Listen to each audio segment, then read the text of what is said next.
Alors, je m'appelle Loélie, j'ai 28 ans, je suis comportementaliste canin et promeneuse pour chiens. J'ai travaillé 3 ans dans la communication digitale sur Paris pour une grande marque de mode. Au bout de 3 ans, j'ai fait un burn-out. Du coup, pendant mon arrêt maladie, j'ai décidé de m'occuper des chiens de mes copines et de mon chien. Ça m'a beaucoup plu et c'est comme ça que l'idée m'est venue de me reconvertir. Et donc, j'ai commencé quelques mois après une formation pour devenir comportementaliste canin. Donc, le métier de comportementaliste canin, ça consiste à aider les propriétaires de chiens à établir une belle relation avec leurs chiens, à mieux les comprendre leurs besoins. Et on vient en support du coup pour les aider à comprendre est-ce que l'environnement est optimal pour le chien, quels sont les points à travailler pour que le chien puisse être complètement épanoui. On vient les aider aussi sur tout l'aspect éducatif bien sûr, mais c'est vrai que notre rôle principal ça va être d'aider les gens à comprendre les problématiques qu'ils peuvent rencontrer avec leur chien, pourquoi le chien a tel ou tel comportement et nous on va leur apporter les clés justement pour que ça se passe mieux dans la relation et la cohabitation avec leur chien. Alors là on est dans le bois d'Alix en plein cœur du Beaujolais où on alterne entre vignes et forêt et c'est un des lieux où je viens me promener très régulièrement avec les chiens. En premier lieu, je dirais la patience, même si je dois avouer que c'est pas mon point fort, que ce soit avec les clients humains, mais surtout avec les chiens, parce que quand on travaille avec du vivant, on est obligé de s'adapter à eux, ça se passe pas toujours comme on l'a prévu. Il faut beaucoup anticiper, être très observateur, toujours faire attention à ce qui se passe autour, éviter les dangers. Ça demande beaucoup de rigueur, que ce soit sur la sécurité, le matériel adapté. C'est pas un véhicule qui déboule de n'importe où, donc c'est vrai que ça demande d'être très très très attentif. Et je dirais que c'est un métier qui demande de la passion vraiment. Il faut aimer ça parce qu'on a beau dire que c'est mignon les chiens, etc. C'est très très prenant. Je la laisse creuser des trous aussi en début de promenade généralement, ou même tout au long de la promenade parce que c'est son moyen de se canaliser, ça lui fait du bien. Donc je la laisse se faire plaisir, c'est le but des promenades, c'est justement pour qu'elle puisse se défouler et faire ce qu'elle n'a pas le droit de faire dans le jardin.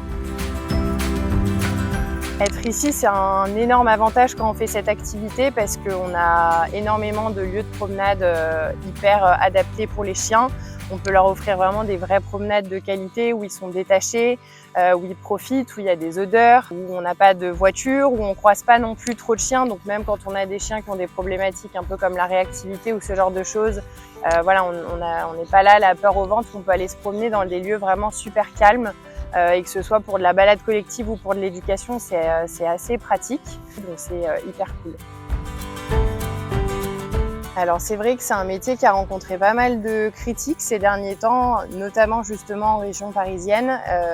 Il y a eu pas mal de polémiques sur la présence de gros groupes de chiens en forêt qui pourraient déranger la faune, les cyclistes, les promeneurs. Je comprends en soi les personnes qui peuvent être gênées par la présence de gros groupes de chiens en forêt. Toutefois, il ne faut pas oublier que le chien, c'est quand même un animal qui partage le quotidien d'énormément de Français, qui a des besoins.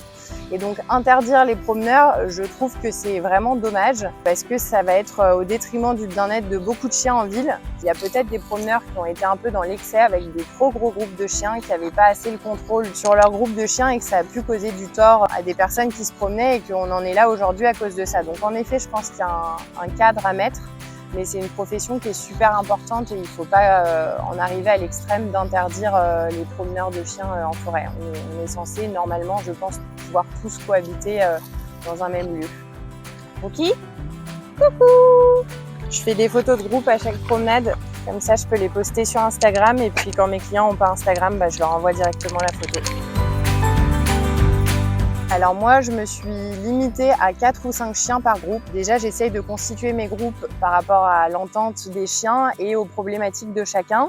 Il y a des chiens que je vais avoir que en promenade, d'autres que j'ai aussi en éducation à côté. Donc des chiens que je vais avoir en éducation qui ont du mal à gérer leurs émotions, qui vont s'exciter facilement, je ne vais pas les mettre avec n'importe quel chien. Je vais privilégier des chiens plus équilibrés, plus calmes pour que la promenade soit bénéfique et je vais éviter de les mettre avec des jeunes chiots tout foufou où je vais les laisser pendant 2 heures courir dans tous les sens et s'exciter. Ça n'aurait pas d'intérêt. Donc j'essaye de privilégier des groupes où il y a une bonne entente, où chaque chien peut s'apporter quelque chose et puis bien sûr où les chiens ont à peu près le même niveau d'activité physique dans la mesure du possible afin qu'il n'y ait pas des chiens qui se retrouvent trop à la traîne et d'autres à l'inverse qui soient un peu freinés alors qu'ils ont besoin de se dépenser. Donc c'est un métier qui demande de se former en permanence, je trouve, parce qu'on a l'impression de savoir beaucoup de choses. Et plus on apprend, plus on se rend compte qu'en fait, on ne connaît pas grand-chose sur le comportement du chien. On a beaucoup d'idées reçues en tant qu'humain, mais c'est vraiment primordial de se former continuellement. Donc personnellement, j'essaye de lire des nouveaux livres très régulièrement, de participer à des webinaires avec des professionnels renommés du secteur canin.